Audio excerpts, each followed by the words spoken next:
금호타이어 2024년 실적을 스루풋 회계로 분석한 내용을 소개하도록 하겠습니다. 매출은 19.5% 증가했고 영업이익은 114.5%가 증가했습니다. 가공비 배부 재고자산 회전율은 20.1회전이고 PBR은 1.19 상태입니다. 분석 결과 재고자산 변동 범위가 개선할 필요가 있겠다 의견을 말씀드릴 수 있겠습니다. 금호타이어에 관한 뉴스로 금호타이어, 폭스바겐, 티구안, 쿠프라 테라마르의 신차용 타이어, 서재근 헤럴드 경제에서 3월 26일 날 보도한 내용입니다. 금호타이어가 폭스바겐의 티구안과 쿠프라의 테라마르의 신차용 타이어 오일을 공급한다고 26일 밝혔다는 게 주요 내용이 되겠습니다. 이 SV용 그런 신차 이런 동의 전문적인 타이어로 또 고속주행에 특화된 프리미엄 스포츠 타이어다 이런 식으로 소개를 하고 있네요. 관련 사진을 금호에서 제공을 한 모양입니다.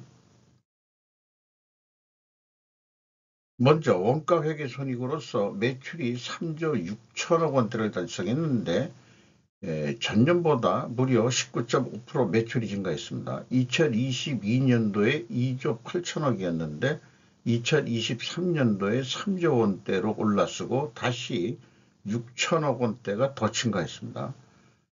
가공비 배부 재고자산은 1%를 근데 거꾸로 줄였습니다. 매우 바람직한 재고관리라고 할 수 있겠습니다.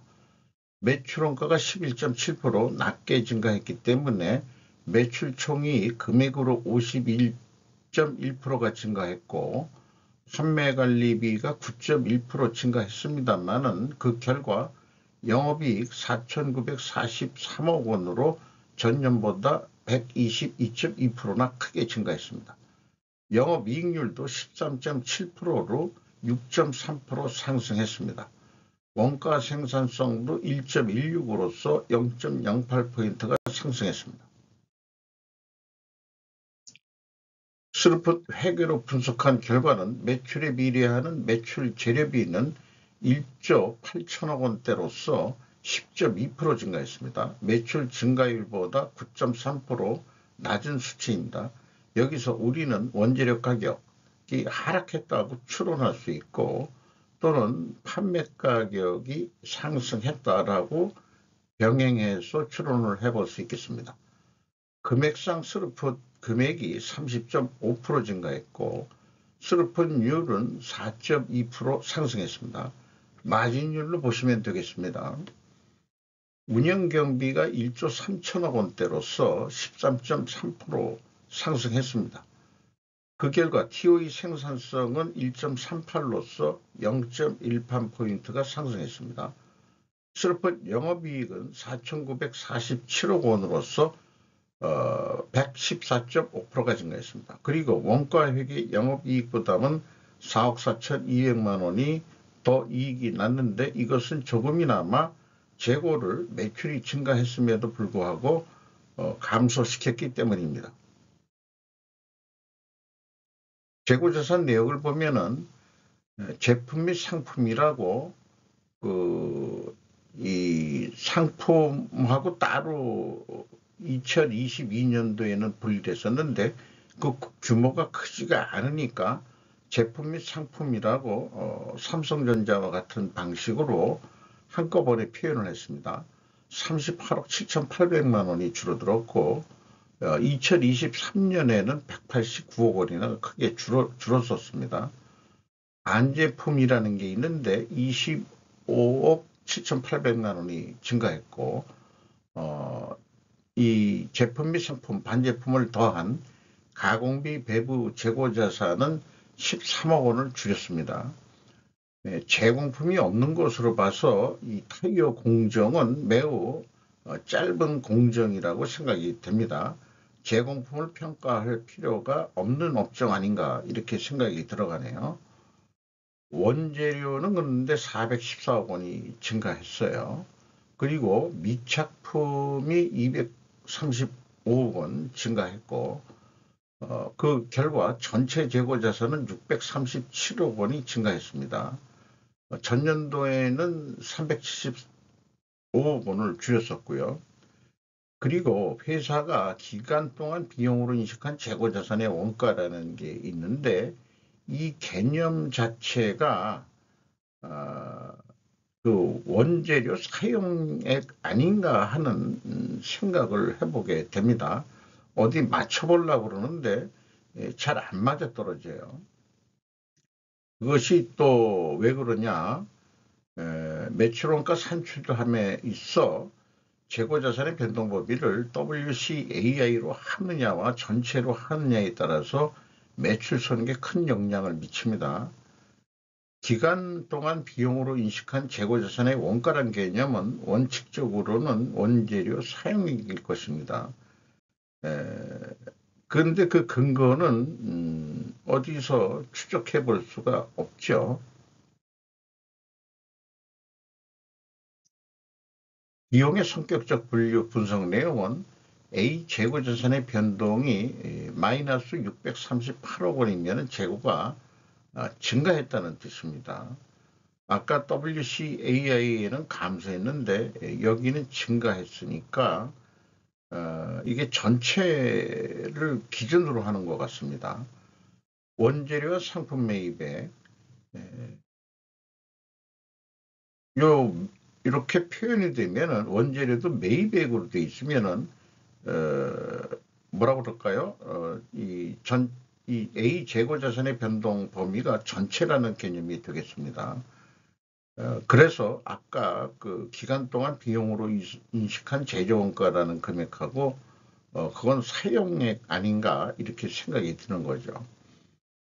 MC AB를 더한 MC 매출원가 재료비는 1조 7,950억 원으로 9.7% 증가했고 운영경비는 1조 3천억 원대로서 13.8%가 증가했습니다.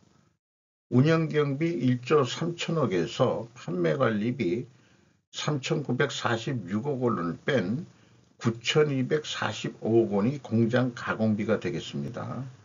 금액상 16%가 증가했고 총 제조비용에 대한 가공비율로는 34%로서 0.9% 상승했습니다. 상대적으로 재료비율이 0.9% 하락했기 때문에 여기서 원재료 가격이 하락했다라고 2차 추론을 해볼 수 있겠습니다.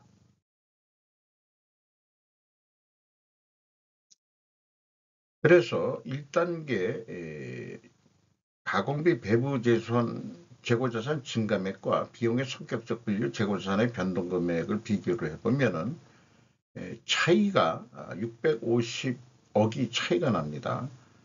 그것을 추적을 하면은 BWCI의 증가액 650억이 나옵니다. 그러면은 3년간 일치를 합니다. 다만 이 전체 재고자산 할 때는 아까 말씀드린 대로 매출이익에 영향을 미칩니다. 매출이 우상향적 추세에서 일반적으로 재고도 증가합니다.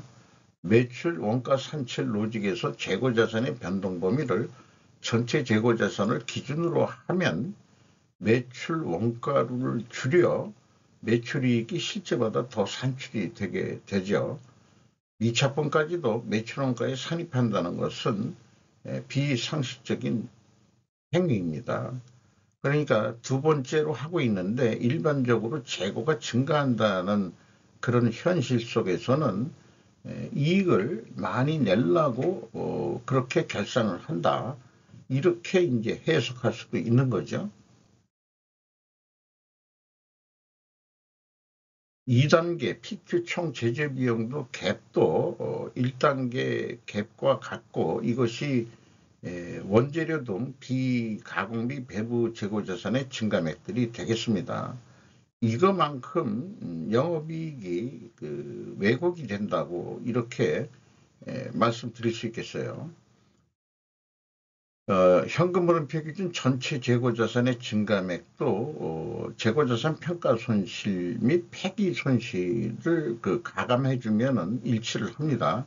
2023년도에 200만 원인데 이것도 그 단단히 차이 100만 원 단위로 제가 했기 때문에 단단히 범위 내에 들어갈 수 있겠다 이렇게 판단이 됩니다. 어쨌든 재고자산 회계에는 투명성이 있어 보입니다. 운영경비로서 인건비가 5,326억 원이 집행이 됐는데 전년보다 18.2%가 증가했고 직원 수는 그런데 반대로 64명을 감원했어요. 2023년에는 한 100명 가까이 증원을 했다가 다시 줄였습니다. 자, 이것이 인사 이동 등의 그 영향이 있을 거다 이렇게 봅니다. 평균 임금은 9,600만 원으로 상승했어요. 2022년도에 6,800만 원 선이었는데 계속 평균 임금은 뛰고 있습니다. 2022년도가 그 금호타이어 금호그룹에서 중국계 자본이 인수한 시점이 제가 알기로는 2022년 선인데 그때 월급을 팍 깎았던 것 같습니다. 한국 직원들을 계속 쓰는 건지 아니면 중국인 직원들을 데려와 쓰는 건지 그거는 전혀 정보가 없습니다. 노동 생산성 생산 재료비 기준에서는 뭐 2023년과 그 유사합니다. 노동 분배율이라는 걸 따지는 노조들이 있어가지고 인건비가 버는 돈에 대해서 얼만큼 주고 있느냐 이런 얘기인데 버는 거에 107.7% 더 많이 가져간다는 얘기죠. 버는 돈보다. 2022년도에는 뭐 마이너스 4,100이었고 적자가 안 좋았으니까 어쨌든 그 중국 자본이 인수를 하고서 성과가 좋아진다는 게 기업을 평가하는 데 있어서는 잘하고 있다 하지만은 괜히 신뚱맞은 생각도 들어가기도 합니다. 운반비가 63% 크게 증가했어요. 이 운반비가 증가했다는 얘기는 그런데 2022년도에 4,580억 하던 게 어떻게 매출이 증가했는데 운반비가 1,800억 원으로 줄어드느냐. 이 타이어라는 게 수출도 많은데 제 생각에는 2022년도에는 선박운임이 꽤 비쌌는데 선박운임이 내려간 거 아닌가. 그리고 2024년도에는 매출이 증가하면서 운반비도 상승한 거 아닌가 이렇게 또 좀 봐집니다. 수도 광열비가 2.7% 증가했습니다. 근데 뭐 뭔가 야로가 느껴진다 이렇게도 표현했는데 좀 더 두고 봐야 될 것 같아요. 영양평가지표로서 재고 회전율이 15회전에서 20회전까지 꾸준히 상승했습니다. 아주 제가 그 경영평가지표로서 재고 회전율을 편집적으로 이거 가지고 제조업체는 평가해도 그 경영성과를 대변할 수 있다라고 주장하는 거죠. 아주 성과가 좋습니다. 수르픈율도 계속 상승을 했죠. 생산성도 상승을 했고 문제는 이제 그 금호타이어가 이자 부채 레버리지율인데 거의 70%에서 50%까지 내려갔어요. 한 20%를 줄였습니다. 돈을 열심히 벌어서 갚았다는 얘기가 되죠. 경영권 요거보다 이제 조금 더 있으면은 이제 그 경영권 방어선 이하로 내려갈 것 같습니다. 참고적으로 매출 채권 수금 속도를 봤는데 2.9회전으로 떨어졌어요. 매입 채무 지급 속도도 물론 떨어졌습니다. 이런 거를 보면은 현금 버퍼율이 좀 내려갈 거다. 수금이 늦어지니까. 그러니까 3.2%에서 2.8%로 떨어졌습니다. 3년간 매출 증가와 함께 가공비 배부 재고 자산 회전율 상승 개선되고 있다. 매우 바람직한 재고 관리이다. 이자 부채 레버리지율도 낮추고 있다. 2월 결산금도 주로 2025년 결산이 이루어질 때면 이 인형으로 전환될 것으로 전망이 됩니다. 매출채권 수급 설정이 매우 저조해졌고 부실채권 발생도 있을 수 있는 거 아닌가 하는 생각이 나요. 한국 타이어의 재고 회전율은 상승했을 거라고 비교해보고 싶은 생각이 납니다. 그래서 두 가지가 다 상승했기 때문에 투명하게 가정을 하고 이것을 입증을 한다면 원재료 가격이 하락하고 판매 가격은 인상이 돼야 됩니다. 1, 2차 추론에서도 그렇게 추론을 했죠. 그리고 또 하나 필연적으로 존재할 다른 결과를 찾는다면은 수량으로도 이건 수량으로 카운트하기 좋을 거예요. 개수로.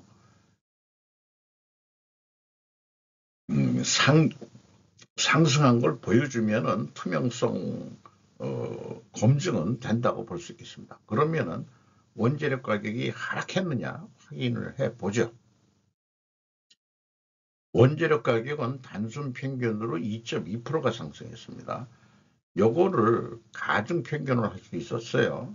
가중 평균을 하면은 거꾸로 5.4%가 더 올라갑니다. 5.4%로.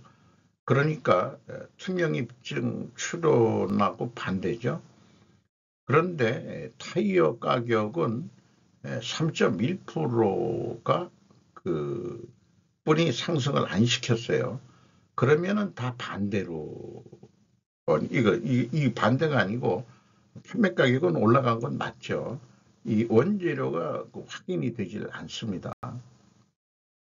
이런 경우에 결국은 이런 추론 모순을 어떻게 해결할 수 있겠느냐. 50% 실패인데 현재로서는 수량에 의한 재고 회전율로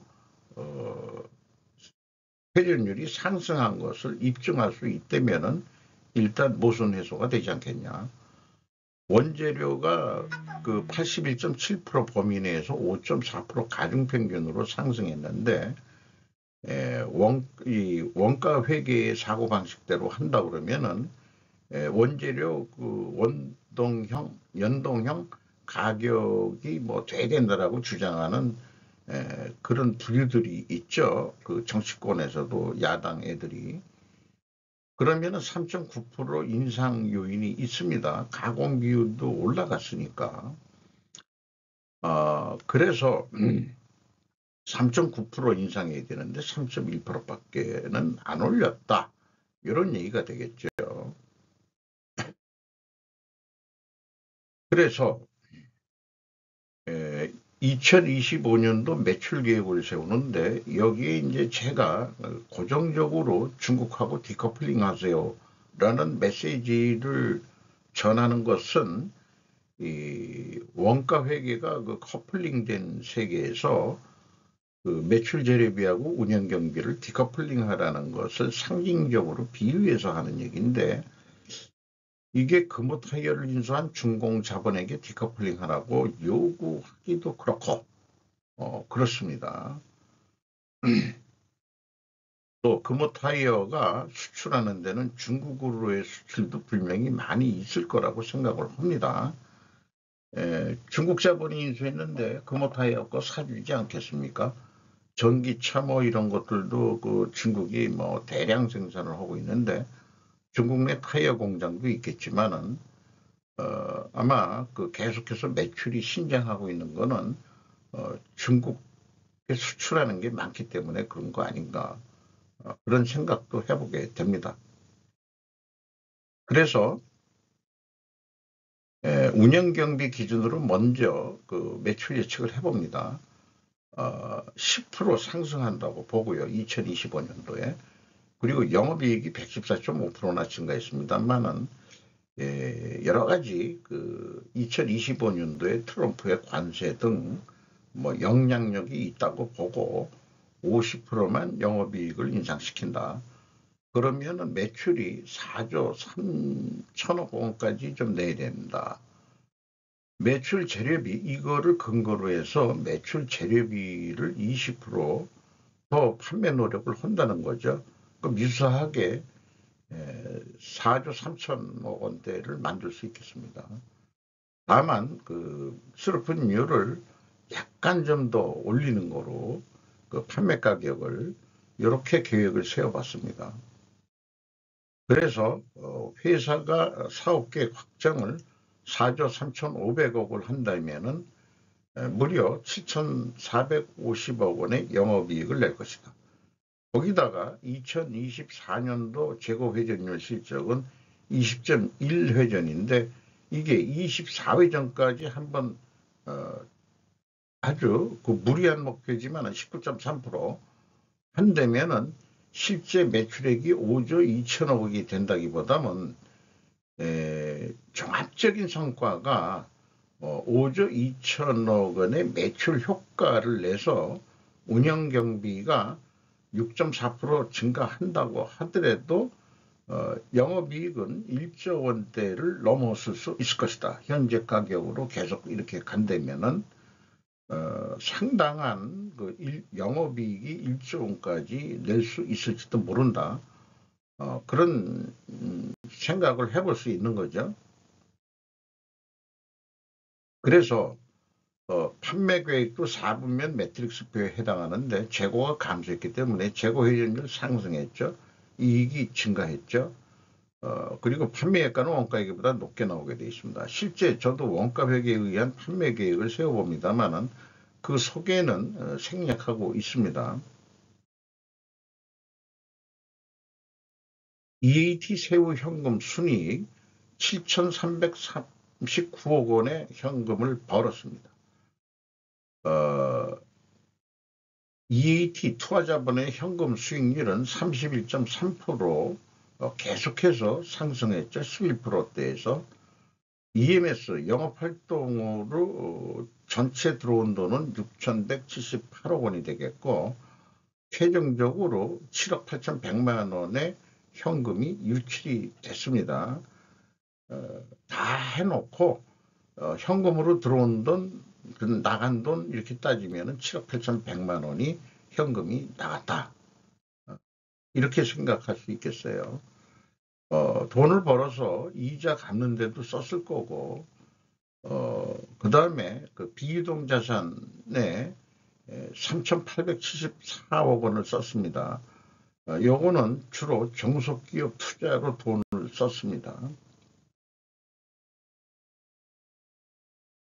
이 잉여현금 흐름 채권자한테 많이 갚지 않고 37억 원 이자 포함해서 갚았는데 레버리지율이 50.2%로 줄었어요.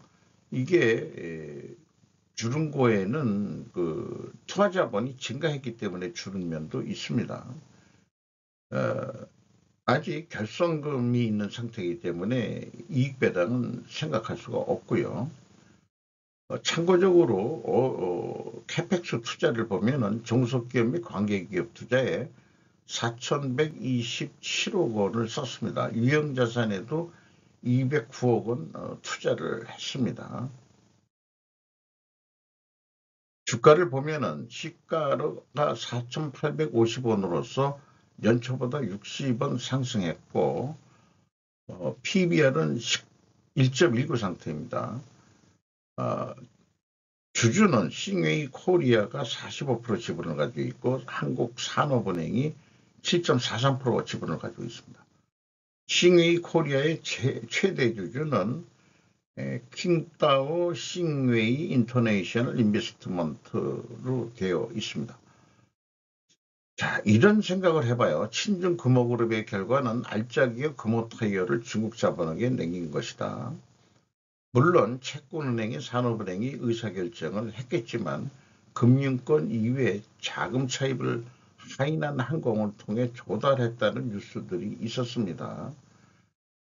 신중의 결과는 결국 매국이 되어버린 거 아니냐 이런 생각을 해보고요. 그나마 아시아나 항공은 대한항공이 인수한 것은 다행이다 할 수 있겠습니다. 어쨌든 점령군은 경영을 잘하고 있다라고 이 성과는 지금 나오고 있네요. 객관적으로 볼 때. 물론 중국에 많이 가기 때문에 그럴 수도 있겠습니다. 이상 마치도록 하는데 제가 스루펫 회계로 좀 변화해야 된다고 그러지만 금호타이어가 스루펫 회계를 하는 건 아니지만은 계속 주장하는 그 재고 회전율을 올려야 된다. 제조업도 재고가 증가해서는 안 된다. 재고 회전을 쇠빠지게 돌려가지고